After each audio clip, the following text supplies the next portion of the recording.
idinag sa umano ng mga artista at mga kaanak, ang huling lamay ng yumaong aktor, na si Ricky Davao.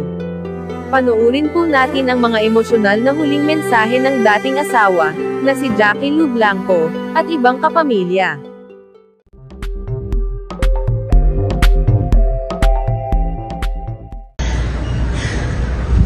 I want to honor Ricky.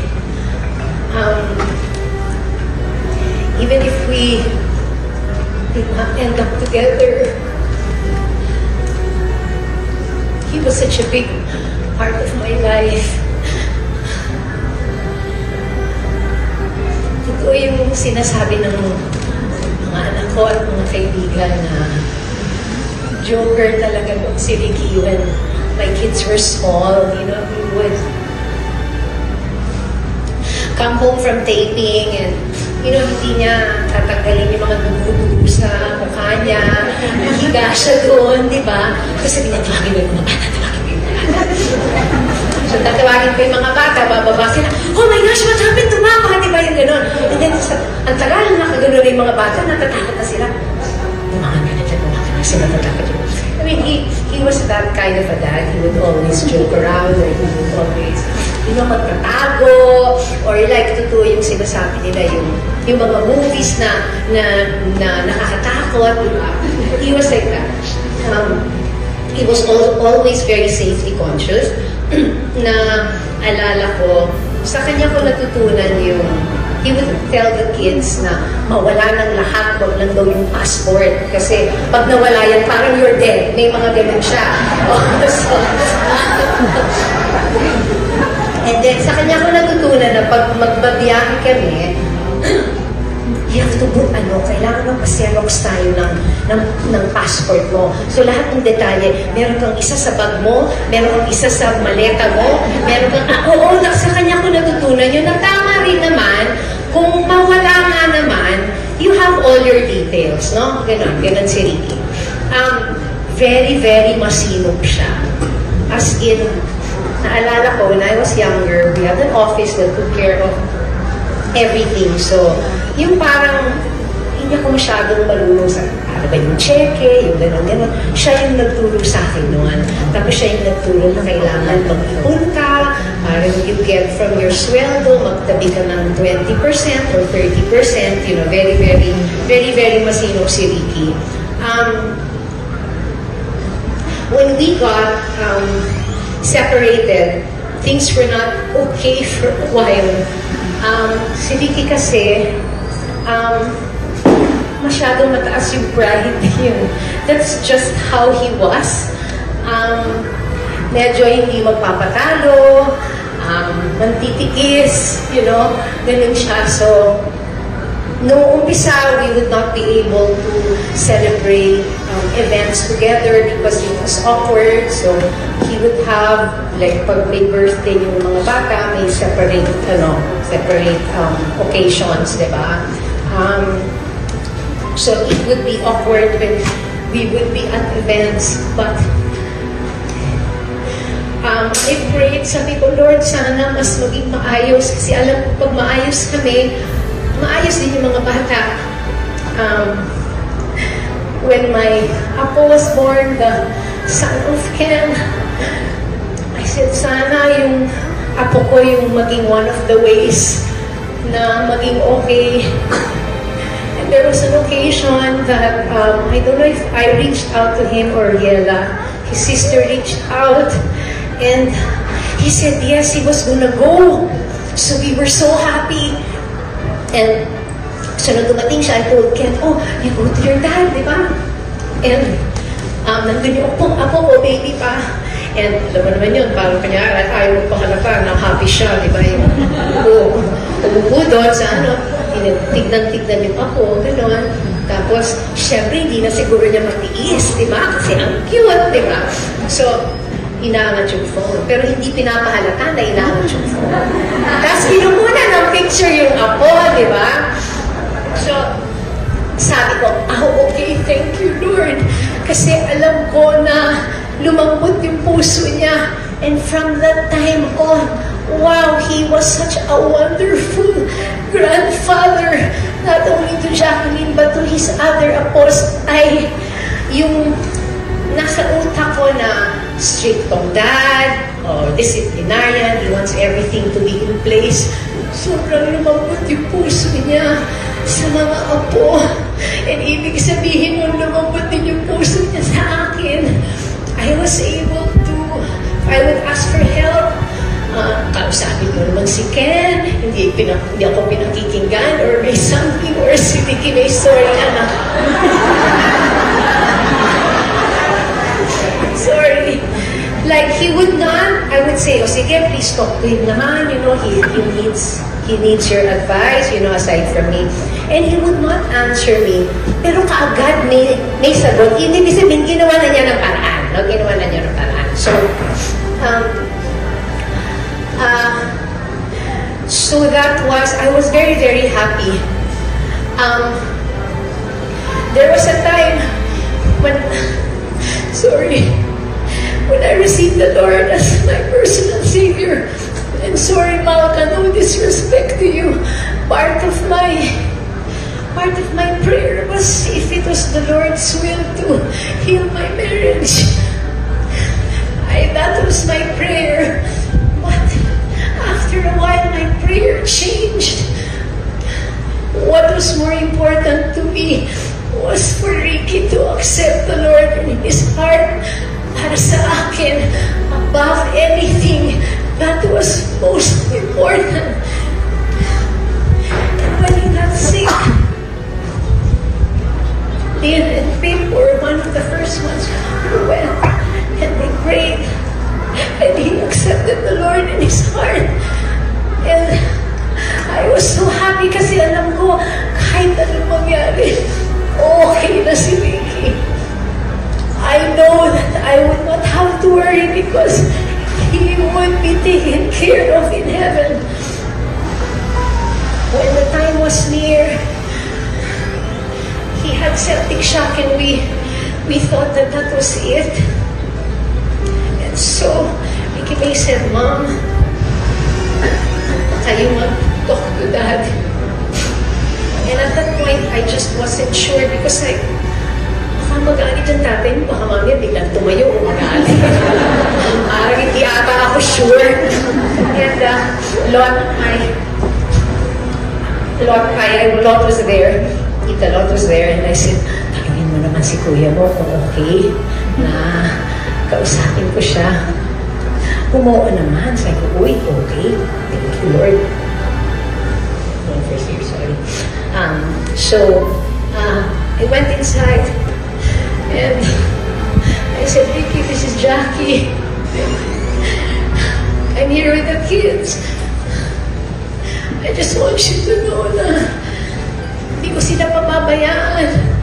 I will take care of them. And I said, I'm sorry for whatever it is that I had done. I hope that you forgive me. He didn't open his eyes, but I knew that he heard me. Ricky and I may not have had a happy ending, but my prayer was answered. I had closure, and I know in my heart that he heard what I said. I want to thank my children. Ken had a falling out with his dad long time ago. Inayos siya ng Panginoon. He had a renewed relationship with his dad. When his dad was in the ICU, he was there when he was first intubated. Ken was there and said, Dad, you can do it. I'm here. Look at me, Dad. Kaya mo yan. So I want to thank you, Ken, for being strong for your dad. Si Vicky May, yan yung pumupunta sa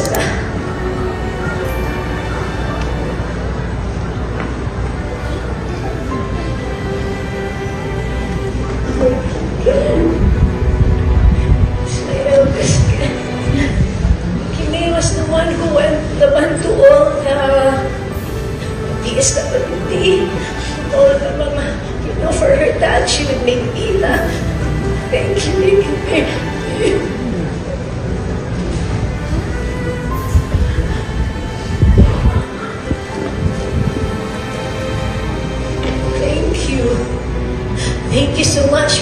such a wonderful mother to your dad.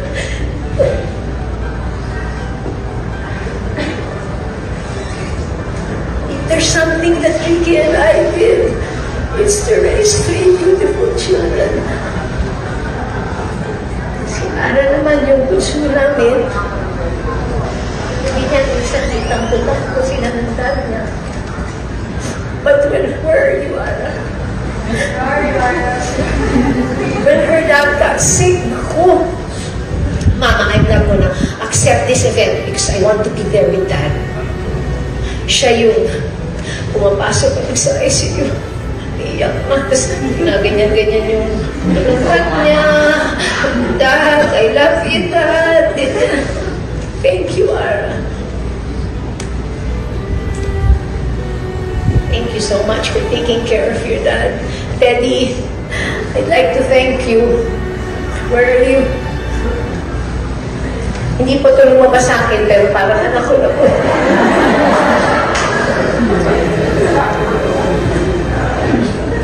Yes.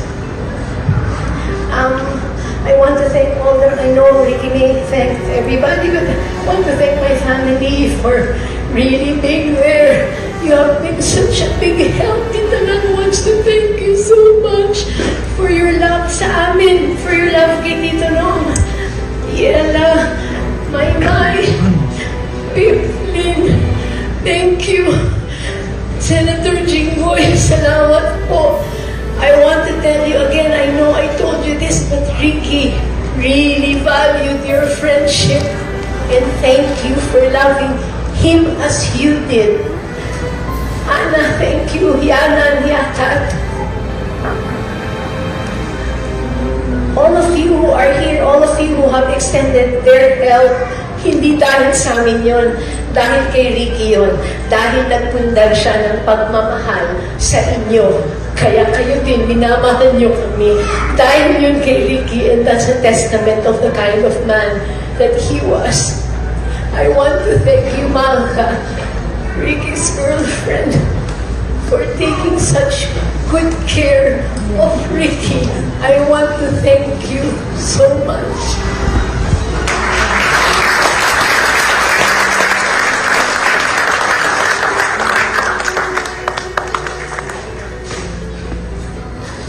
Thank you from my family to yours.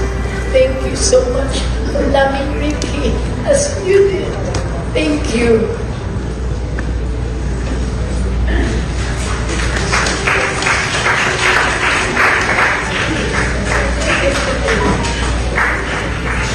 Alam nyo, nung nasa ospital si Ricky, 3 po kaming babae na nandoon. Sorry, my kwento. Hindi na ako magalit sa akin. Si Cheryl po, siya yung mami ni Teddy. Stand up so that she can see the 3 beautiful women in Ricky's life.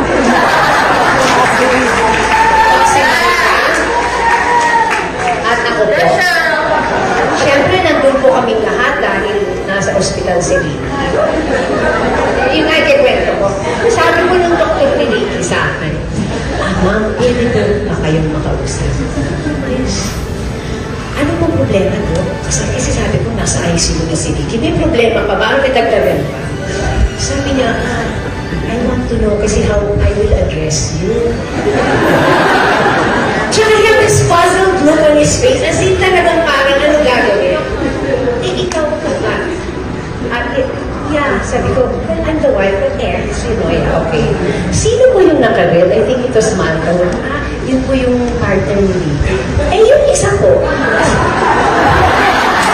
Sabi ko, yun po yung nanay nung, youngest ni Ricky. Okay po yung 3. Sabi ko, obviously, okay kami, di ba? Ang-joke ka namin, kwento mo nga kasi. Ang-joke namin, magkakasama kaming 3, si Aida, si Lorna, at si Fe. Pag kami lang ni Marka, 2 pieces real. But kidding aside, I mean, when these things happen, matters like this are not important anymore. I mean, we were all there to take care of Ricky in our own way. I was there not only to check on Ricky, but to make sure that my children were okay because it was very difficult for them. But I'd like to say that the reason why we are all okay is because of the kind of man and person that Ricky was. So, let me just read this.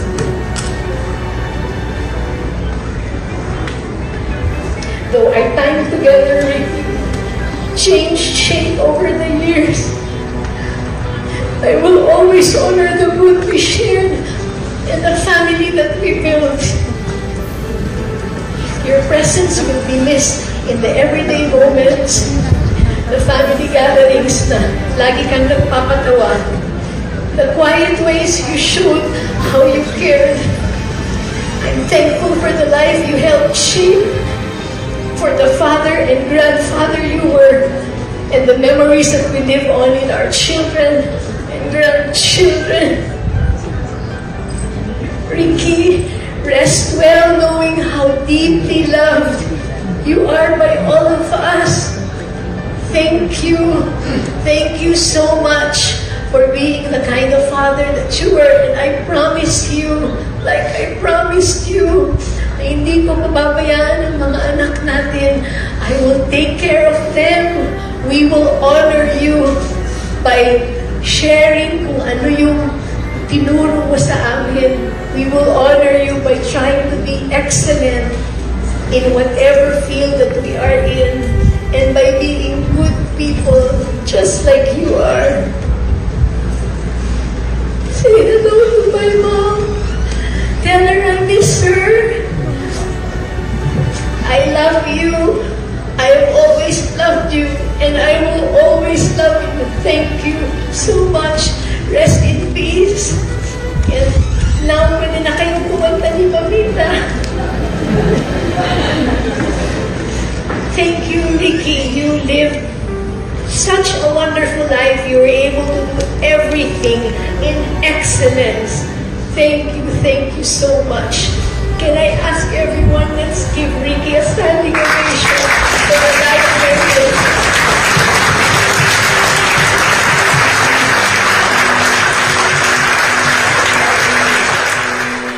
During the last day siguro, I just kept saying, love you pa, good night, and then nakaka-respond pa siya, good night, love you. So, I'll never forget those moments. Ako naman, kay Ricky naman, mayroon kasing Wednesday club, si Mother Lily. Lagi kami magkasama, Wednesday. Birthday ko lagi. Pero yung last birthday ko, hindi siya sumagot sa akin, sa hospital na pala. Gusto ko siya imbitahin kasi magaling kumanta tapos ayaw huminto. Mga favorite ng Elvis song, sila ni Eddie. Yeah, sila ni Eddie. Nami-miss ko si Ricky kasi masayang kausap yun. Bait pa. Magaling makasama. Magaling talaga. Tapos ko siya nakita sa wake ni Mother. After that, wala na. I don't know how to ask you questions like this because 2 weeks ago you were also here in front of a Vulcan naman before. I know. Because of your mom. Sorry, Mom, yeah. I know actually a lot of people who have come to extend their condolences when they see us, they kind of don't know what to say. They just look at us and they just hold their hands kasi parang they understand kung gaano ka bigat na magkasunod. I think yun yung difficult part kasi is we're all grieving pa for my mom, and then now naman si Ricky, although Ricky nga has been sick since December, we all also kinda knew na baka the end was near, but we didn't expect it to be this soon. So it's been very difficult. Parang ako nga, I still can't believe my mom's gone, lalo na, parang, Ricky's gone, lalo na for my children. The kids. Yes. If you don't mind me asking, ano yung specific cancer po na? The one of Ricky was lymphoma, kaya lang ito stage 4 na. Okay. Yeah. And then in December po, were you able to still, talk to him? During that time, not naman okay. I mean, he was intubated kasi, pero more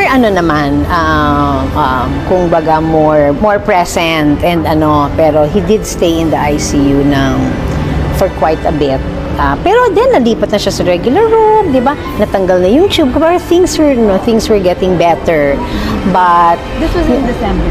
Yes, that was in December. All the things got better. Not naman in December, pero parang after a while, after a couple of weeks, nung nag-start na yung treatment, then parang, gumaganda, di ba? Lumiliit yung tumor, di ba? Kaya lang, yun naman how cancer is. And it was also at a late stage. So, So, I mean, nag-spend po siya ng Christmas. he spent Christmas in the hospital. Yeah, with the kids, yeah. And, kasi po, alam ko naman po dati niyo pong asawa po. Yes. Sir Ricky. Pero, connected pa rin po kayo dahil sa kids? But Yes, talk, yes. I mean, our relationship was a work in progress. I mean, in the beginning, parang hindi pa masyadong okay, no? Parang separate ang kunyari birthday yung isa sa mga anak namin, meron silang celebration, tas meron din ako with them. But when things got better, we were able to do that as a family. We were able to take a trip as a family. Kung meron akong, let's say, gustong ikwento sa kanya about the kids or to help me with this or that, nasasabi ko na. So, things were really in a better place, and I'm happy that it was in that place because at least naging maayos before he passed, diba? I think that's what I'm really thankful for. God works, God works in His ways, and that was one of my prayer na things would get better because pag okay kami, okay rin yung mga bata, diba? And parang you're already at that age, you don't want anymore yung mga sana ginawa ko, sana sinabi ko, di ba? Yung ganon. You can put certain things aside and work on what there is. And what was important to Ricky and I were our children, di ba? So, kailangan okay kami. Opo. And Ms. Jackie, ilang years po kayo married ni Sir? I think we were married for a little over 10 years, I think, if I'm not mistaken. And during his last hours, were you still able to talk to him? When he was in the ICU, before kasi siya nauwi sa bahay, parang there was a scare. Parang we thought na it was it na during that time. So, we all said our piece na. So I was able to tell him, I'm here with the kids, we're praying for you. I said, whatever it is that happened between us, I pray that you've forgiven me, and ako rin naman with you. And sabi ko, don't worry, I'll take care of the kids. Yes, and then I was able to do that again in the house. But I said more, but yeah, I mean, I had that time with him, and I know that he could hear me. So for me, okay na yon, diba? I reassured him na magiging okay kami, at wag siyang matakot because Jesus is waiting for him in heaven where there is no more pain. So, I have been blessed to be able to have had that opportunity and for him to have passed with so much love around him. Kasi hindi lang kami, yung mga brothers na were also there, diba? So, parang, I think that's what he would have wanted also, that all of us were unified, diba? And we were all there. They say it's very important daw for somebody who's about to pass that they're surrounded by so much love because that's what they bring. At kami rin, that's what we will bring in our hearts, diba? Even if he passed. One last question, Ms. Jackie. Sobrang tatag ng loob mo. I mean, dito kami 2 weeks ago and yes. Ms. Maria died. Also part of the family. Yeah. Also now, Sir Ricky. Yes. Paano tumatatag pa itong loob mo? Paano mo pa kinakaya? Of course, with the kids, ang daming nangyayari. I think for me, only by God's grace talaga. I also don't know, maybe I also know na I don't have much of a choice but to be strong because it's very hard for my kids. So parang feeling ko my grieving is kind of put aside now. Yung parang sa utak ko, parang I'm grieving but I can't totally grieve because I have to be strong for my children. Well, we all support each other naman, but that's only from God's grace, His strength, and from family. So before po makalimutan ko, yes. of course, ang dami pong nakiramay. Sobrang dami. Oh, I just really am happy. You know, Ricky was ang biro nga namin parang mayor siya kasi he's very friendly. I mean, we would say nga he's in all the wakes. I mean, you know, all the parties, showbiz and not non-showbiz, di ba? He was really a good friend. He was there for so many, and that's why they're here for him. And the outpouring of love and support comforts us, makes it a little less painful. That's also a testament to the kind of person he was by the people who are here, diba? People we don't know, people we know that are just here because Ricky has made an impact on their lives. Sabi ko nga my mom was the same. Parang I only heard good words. So parang even if we've lost two people that we love, the impact that they've made on people makes us happy kasi they were able to inspire. My mom and Ricky, you know, made that impact on them. So parang bittersweet siya. We're sad that they're not here but happy because ang bubuting tao nila for the people to be here and to tell us what they did, how they were able to help them. Alright, Ms. Jackie, thank you so much Thank you again. also.